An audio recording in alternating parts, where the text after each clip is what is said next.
Queridos amigos, estoy con Héctor Sevilla. Yo te conocí, Héctor, en la UNAG, en la universidad, y en algún momento tuve el gusto de enterarme que eres un filósofo, hecho y derecho, como Dios manda. Y la verdad es que es algo que a mí, yo siento que si tuviera el tiempo, me encantaría así de cero empezar con una licenciatura en filosofía y letras y entrarme. Se me hace fascinante. Y pues como no tengo en este momento el tiempo, entonces te robo el tiempo a ti para que tú me cuentes un poquito qué te llevó a ti a la filosofía. ¿Quién fue el filósofo o cuál fue la duda que te llevó en algún momento a decidir que te querías enfocar en eso? Cuéntame. Muy bien, bueno, pues muchas gracias por la invitación. Yo saludo a todos los que nos ven. En mi primera introducción a la filosofía, mi primer contacto con la filosofía fue a partir de las preguntas que yo mismo me hacía desde niño sobre para qué estamos aquí, qué es la vida, por qué nacemos, si existe algún origen o alguien que nos creó, a dónde vamos al morir, qué es lo bueno, qué es lo malo, cómo es que nos confundimos cuando decidimos.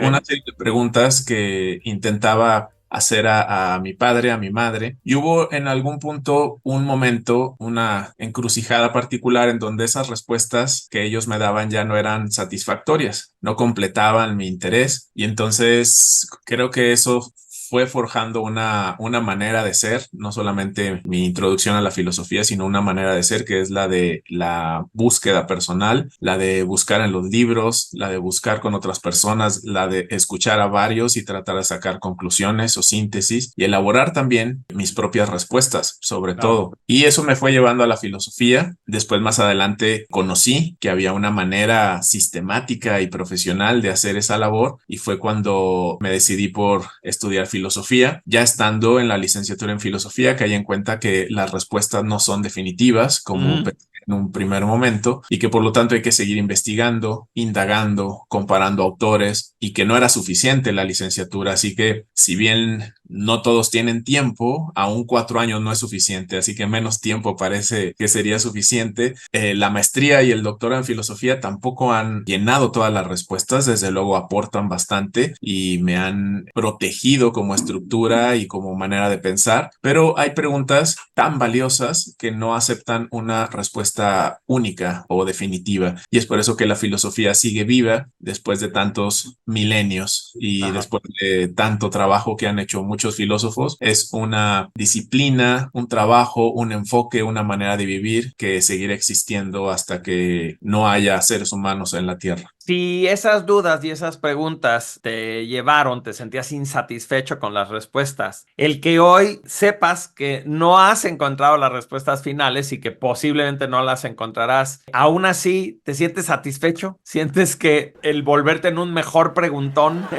el tener esto, es lo que te da la satisfacción, aunque al final no haya una respuesta final. Sí, el punto de partida hacia la filosofía creo que sí es la insatisfacción, pero el objetivo de la filosofía no es la satisfacción. Okay. El objetivo de la filosofía es justamente caer en cuenta que más importante que las respuestas es hacer mejor las preguntas, de tal manera que haciendo mejor las preguntas también uno entiende que no hay respuestas definitivas y al menos uno se salva de la postura de pensar que sus propias respuestas son la ciencia total, como creo que muchas personas viven, como en la suposición de que la opinión es la perfecta sabiduría, que no es más que más bien la doxa, que es como simplemente una manera de pensar. Por tanto, creo que la filosofía sí aporta o generará a quien realmente se adentre en sus aguas, generará humildad, que es el reconocimiento de que no se sabe aún mucho y que, por tanto, si bien hay preguntas que no encuentran una respuesta definitiva, es justamente porque esas preguntas tienen que plantearse de otra manera y nuestra actitud ante las respuestas debe ser más bien flexible y nos debe llevar a la quietud, no a la ansiedad de querer contestar a toda costa. Me gusta escucharte, pero además creo que esto me lleva a hacerte una pregunta que se me hace curiosa. Cuando un filósofo escucha a otra persona decir, no, pues ahí andábamos filosofando, ¿es como ofensivo? ¿Es así como, no frieguen, nomás andaban platicando o no?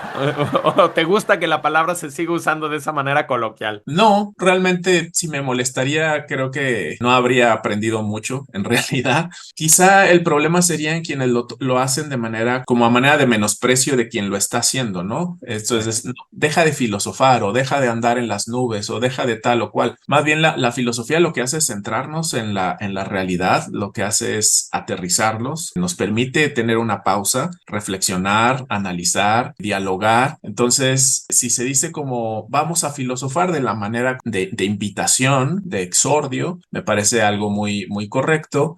Si es así como deja ya de filosofar, entendiendo filosofar como una pérdida de tiempo, creo que ahí no se ha entendido lo que es la filosofía, al punto que por eso también muchos preguntan, bueno, ¿cuál es la utilidad práctica? Pues bueno, no es que la tengas de manera inmediata, pero si la filosofía cambia la vida, entonces desde luego tiene una utilidad, dependiendo qué tanta calidad de tiempo se le dedique o qué tan disciplinado pueda ser uno finalmente. Pero respondiendo a tu pregunta, no, en definitiva no me molesta, siempre y cuando también las personas puedan estar dispuestos a darse cuenta de esa otra filosofía que les puede ser útil, que a veces no la ven o no la perciben o no la han vivido, porque creo que la docencia en filosofía ha generado mucha interpretación inadecuada de lo que es la filosofía. Creo que en la escuela a veces la clase de filosofía de pronto no la dan filósofos o filósofas, personas que se han dedicado a esto, y a veces cuando se da de manera muy teórica, a la manera de historia de la filosofía o historia de las ideas, no más bien en la filosofía como reflexión, que creo que es como debería generarse, filosofía como análisis de problemas. Creo que ahí es donde está la dificultad. Por ejemplo, no es lo mismo darte toda la historia de la filosofía desde Sócrates, estoicos, Platón, Aristóteles y demás hasta adelante, así solo como historia, a más bien abordarlo a manera de problemas. Por ejemplo, el problema del amor, el problema de la libertad, el problema de la bondad, el problema de lo divino. De la maldad. Ajá. De la maldad, exacto. Y entonces ahí más bien analicemos a algunos autores para ver qué han dicho sobre esa temática y luego regresemos a cómo entendemos eso y qué pensamos nosotros o qué queremos pensar o qué pensamiento construimos. Porque aquí la idea no es nada más preguntarnos qué pensamos como si el pensamiento fuera inamovible, sino más bien qué queremos pensar, qué pensamiento generamos a partir de aquí. Entonces no es solo la reiteración de lo ya sabido, sino que es la elaboración de una sabiduría nueva personal. Eso sería la filosofía y muy pocas veces se plantea de esa manera. A ver, aprovecho entonces para que nos expliques qué compone a la filosofía, cuáles son las ramas que tradicionalmente la componen, o no sé si hay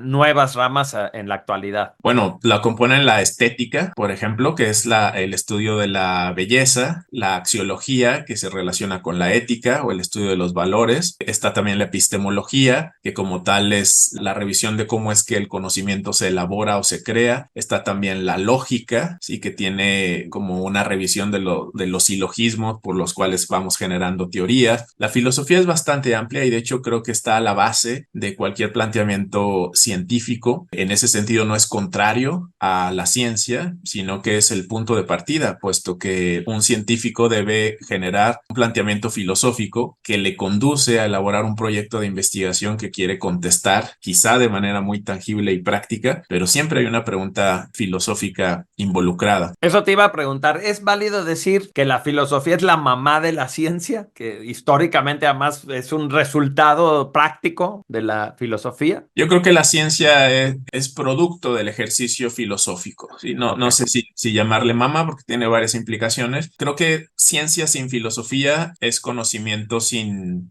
valor. Sí, necesita tener un por qué hacerlo. La filosofía lo pregunta. ¿Por qué vamos a generar esto? ¿Por qué crear esto? ¿Por qué averiguar esto? O incluso genera la duda de la que viene el planteamiento, de la pregunta del investigador. Pero si no hay filosofía, no hay pregunta. Y si no hay pregunta, no hay proyecto. Y si no hay proyecto, no hay investigación. Pienso que con esto está quedando mucho más claro esto que decías de que quizás el término filosofar de manera peyorativa se usa cuando queremos decir que estás nomás divagando, desconectado de la realidad y perdiendo el tiempo. Y ya viendo qué compone a la filosofía y cómo, por ejemplo, el método científico y el trabajo científico tiene que tener una liga con esto, pues nos queda claro lo práctico. Además, por ejemplo, mencionaste a la ética. Quiere decir que en todas nuestras decisiones hay un aspecto filosófico que está dando, ¿no? El fruto de aquello que vamos a decidir. Entonces, vaya que eso es algo cotidiano y práctico y del día a día. Sí, la filosofía está vinculada continuamente con nuestra vida.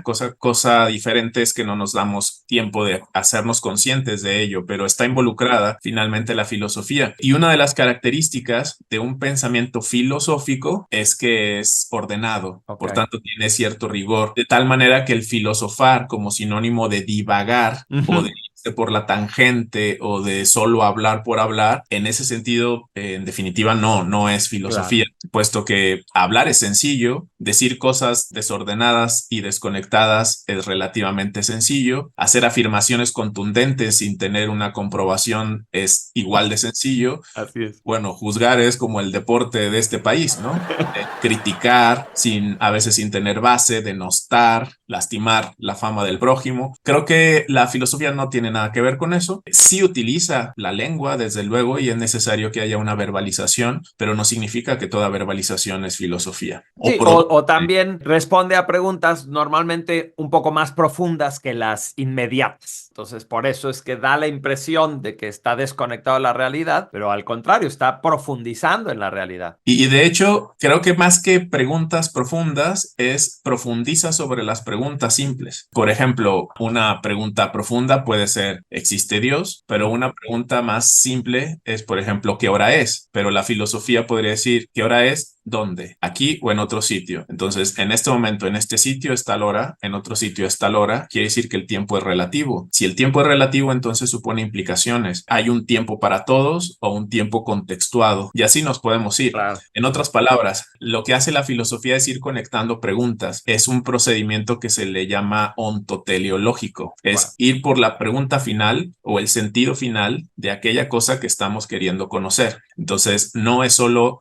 que hay una pregunta profunda y se contesta, sino que una pregunta simple tiene un abordaje profundo, eso sería un abordaje filosófico, y va haciendo una cadena de preguntas al punto que nos damos cuenta, como lo hacía Sócrates, que posiblemente mucho de lo que sabemos sea falso, porque caemos en cuenta de que lo hemos creído por mucho tiempo y quizás no sea como lo hemos pensado. Wow, me haces pensar en otra pregunta. Si ya estamos entendiendo la relación que tiene la filosofía con la vida cotidiana y con la ciencia, ¿qué relación tiene con la espiritualidad? Ahora que mencionas esos ejemplos de preguntas. Bueno, la espiritualidad tiene dos posibilidades: irse a la religiosidad, que Ujú. es el patrón institucional, muy delimitado, muy estructurado, con mucho performance además, y ritos. O la espiritualidad tiene también la posibilidad de dar el siguiente paso, que es ir a lo místico. Lo Ujú. místico, donde está el misterio, donde estamos en el territorio de la no respuesta, donde aún hay incertidumbre, donde hay reconocimiento de cosas que no se conocen pero se intuyen, pero a las cuales no se les quiere definir. Cuando la espiritualidad da ese paso hacia la cuestión mística, estamos en un terreno que podríamos denominar transpersonal. Y ahí la filosofía, o más bien los filósofos o filósofas, cuando realmente son abiertos, cuando realmente son valientes a penetrar en ese bosque de la no respuesta, es cuando pueden conectar con la espiritualidad. Si no es así, entonces se les separa. Se ve como filosofía racional, espiritualidad intuitiva o emocional, entonces se ven como enemigas antagónicas, como puntos muy separados, dicotómicos. En mi opinión, una filosofía que se precie de ser filosofía debe de volverse metafilosofía, es decir, debe ir más allá de la filosofía, más allá de lo racional, e incluso vincularse o hacerse preguntas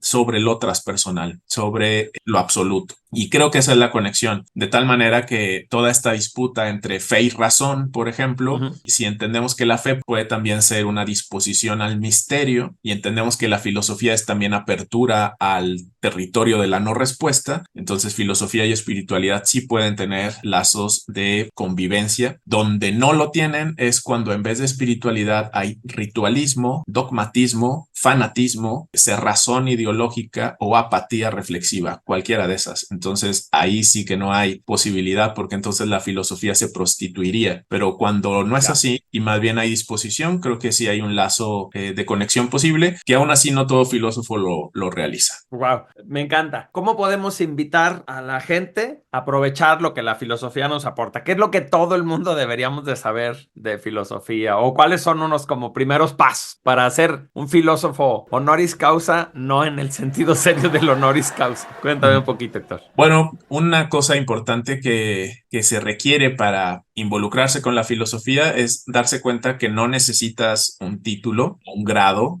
reconocido por una institución para poder conocer de filosofía o hacer un ejercicio filosófico. Si bien existen profesionales de la filosofía que están llamados también a incitar y promover al ejercicio filosófico, incluso a denunciar las incongruencias, tanto comunicativas como políticas, creo que ahí le ha faltado a la filosofía. Aun quien no tenga una carrera así, no es por eso que la filosofía le deba ser ajena. Te pongo un símil o una comparación respecto a esto. Es como una persona que no ha estudiado nutrición, de todas maneras tendría que interesarse por el valor nutrimental de lo que come, debe tener también una cultura alimentaria, debe distinguir entre proteínas, carbohidratos, y si no lo hace le va a perjudicar. Claro. Entonces, suponer que solo un nutriólogo debe conocer eso implica potencialmente enfermedad. Creo que es lo mismo respecto a la filosofía. Suponer que la filosofía es solo de los filósofos implica que la persona está dejando de lado y está perdiendo la oportunidad de ejercer su propia racionalidad. Esa quizá podría ser una. Una segunda es que la filosofía requiere pausa. Entonces, en tiempos vertiginosos como los que estamos, donde nadie quiere detenerse, quiere producir, generar, moverse a toda costa, detrás lo que hay es miedo de pensar, miedo de darse un momento de reflexionar y quizá darse cuenta que esa alteración y esa especie de paranoia constante, pues no tiene valor, que hay que detenerse para generar una reflexión y también estar dispuesto al diálogo, a escuchar los puntos de vista de otros sin descalificar, sin menospreciar y por tanto tener humildad. Es decir, son varios aspectos que en realidad cuando una persona los va viviendo, los va tomando, se da pausa, entiende que le corresponde también ejercer su razón, también puede volverse mejor persona, no Claro. solo filósofo. La meta no es ser filósofo, filósofa, la meta es construir un individuo mejor, más sano, más apto y más dispuesto al crecimiento y al diálogo. Me encanta. Pues me quedo con esos consejos porque creo que son un muy buen punto de partida y que entonces no nos debe de dar miedo. Es como un derecho